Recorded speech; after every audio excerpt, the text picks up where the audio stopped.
बहुत समय पहले की बात है। एक छोटा सा गांव था, शांतिपुर। यह गांव प्रकृति की गोद में बसा हुआ था।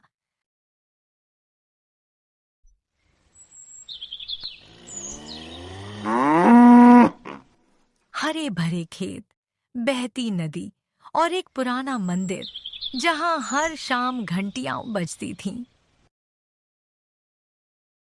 शांतिपुर गांव में रघु नाम का एक किसान रहता था। वह ईमानदारी से खेतों में काम करता और मुश्किल से अपने परिवार का पेट पालता। एक दिन रघु खेती करके थका हुआ घर लौटता है। क्या हुआ, आप इतने परेशान हैं? मीरा, इस बार की फसल भी बहुत कम निकली है। कैसे चलेगा घर?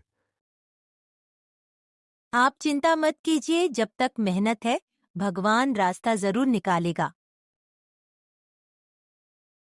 वहीं गांव में एक धनी सेठ था, धनीराम, जो बहुत लालची था। कालू उसका नौकर था।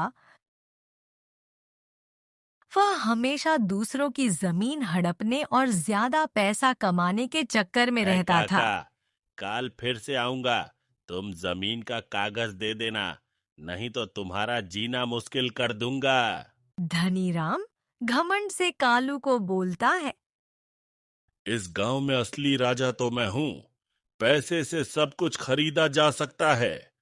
हाँ सरकार, आप तो इस गांव का राजा नहीं महाराज हो। हा हा हा हा हा, ठीक बोला री कालू।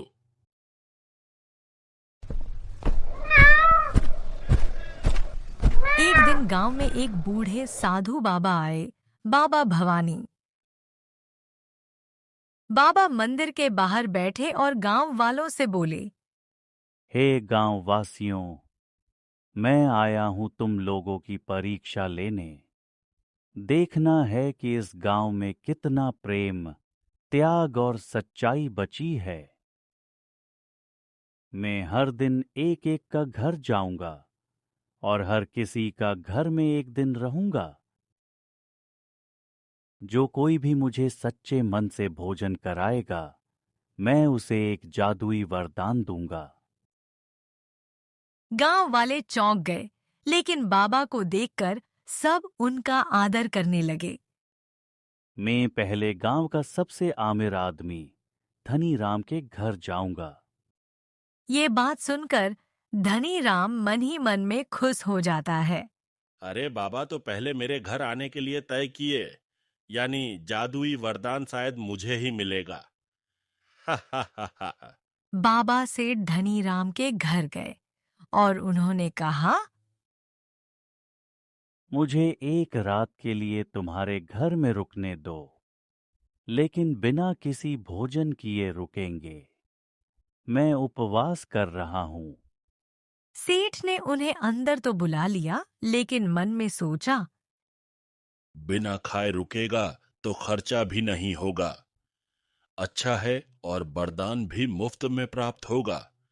हा हा हा। बाबा अंतर्यामी थे। धनीराम का मन का बात उन तक पहुंचा और बाबा मन में हंसते रहे। रात को बाबा ने देखा कि सेठ छिपकर खाना खा रहा है। ये सब देखकर बाबा जी को अजीब लगा। बाबा समझ गए कि ये धनीराम एक लोभी और लालची आदमी है।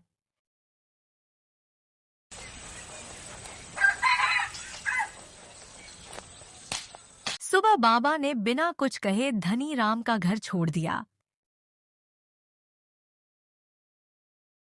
फिर बाबा मंदिर चले गए।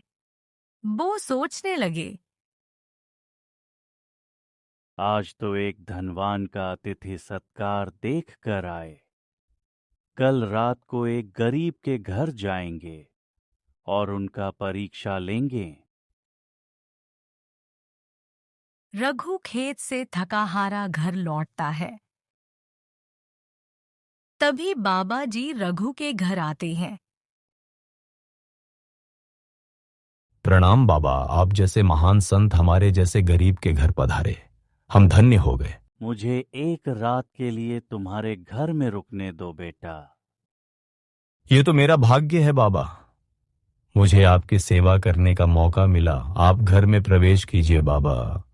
रघु बाबा जी को घर के अंदर लाता है और मीरा को बोलता है, मीरा देखो, बाबा जी हम लोगों के घर आए हैं। नमस्ते बाबा जी। सदा सुहागन रहो बेटी। बाबा जी देखते हैं कि घर का हालत बहुत खराब है। ये लोगों के पास खाने के लिए भी कुछ नहीं है। घर में सिर्फ एक रोटी बची है। फिर भी बाबा जी बोलते हैं, बेटी मैं बहुत भूखा हूँ, मुझे खाने के लिए कुछ दो बेटी। हाँ जरूर बाबा, ये तो हम लोगों का भाग्य है। आप बैठिए बाबा, हम खाना लगा रहे हैं। मीरा ने तुरंत वो एकमात्र रोटी बाबा को दे दी। बाबा ने देखा कि वो दोनों बाबा को खाना दिए और खुद दोनों पानी पीकर सो गए। सुबह होते ही किसान रघु की किस्मत चमक उठी। बाबा मुस्कराए और आशीर्वाद देकर बोले, तू सच्चे अर्थों में धनवान है। तुम दोनों का ईमानदारी और अतिथि सत्कार मुझे बहुत अच्छा लगा। रघु, मैं तुझे एक जादुई मिट्टी का बर्तन देता हूँ। ये बर्तन जो चाहे वही देगा, लेकिन एक शर्त है, लालच मत करना। दिन में सिर्फ 3 बार ही इसका इस्तेमाल करना। धन्यवाद बाबा, मैं कभी इसका दुरुपयोग नहीं करूंगा। उस दिन से रघु की जिंदगी बदल गई। बर्तन से अनाज, सब्जी, मिठाई सब कुछ मिलने लगा। रघु, अब हमारी गरीबी दूर हो गई। हाँ, लेकिन बाबा की बात याद है, लालच मत करना। ये सब देखकर धनीराम चकित रह गया। उसे जब रघु के जादुई बर्तन के बारे में पता चला तो उसकी आंखों में लालच आ गया। वो सोचने लगा, अगर ये बर्तन मुझे मिल जाए तो मैं राजा बन जाऊं। कोई मुझे यहाँ देख लेगा। जल्दी चलो यहाँ से। ऐसे सोचकर धनीराम अपना घर भागकर चला जाता है। मुझे वो बर्तन चाहिए। कालू, आज रात जाकर चुरा ला। पर मालिक, ये गलत है। मुझे डर लग रहा है। चुप! जैसा कहा वैसा कर। ठीक है मालिक, आपका काम हो जाएगा। आज रात में चोरी करने जाऊंगा। रात को उसने अपने नौकर कालू को भेजा और बर्तन चुरा लिया। सुबह होते ही धनीराम बर्तन से मांगना शुरू कर दिया। बर्तन का आकार बढ़ जाता है। धनीराम मांगने लगता है, बर्तन मुझे सोना चांदी मिठाई दो। पर वह एक गलती कर बैठा। दिन में 10 बार बर्तन से चीजें मांगने लगा। तभी बर्तन से आवाज आई, अरे मूर्ख, तू लालची है। तू मुझसे 10 बार चीजें मांग चुका है।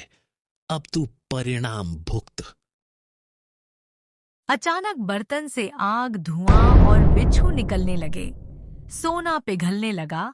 कमरे में अंधेरा छा गया। हा! हाय राम! ये क्या हो गया? तभी बाबा भवानी प्रकट हुए और बोले, धनीराम, तूने ईमानदारी नहीं बल्कि लालच से शक्ति का दुरुपयोग किया है। अब तू सब कुछ खोएगा। माफ कर दो बाबा, लालच ने मेरी अक्ल पर पर्दा डाल दिया था। धनीराम ने माफी मांगी। बाबा ने उसकी सजा माफ की, लेकिन बर्तन वापस लेकर चले गए। रघु ने फिर मेहनत से जीवन बिताया और अब गांव के लोग उसकी ईमानदारी की मिसाल देने लगे। वहीं धनीराम ने अपने लालच से सब कुछ खो दिया और फिर एक आम इंसान की तरह रहने लगा।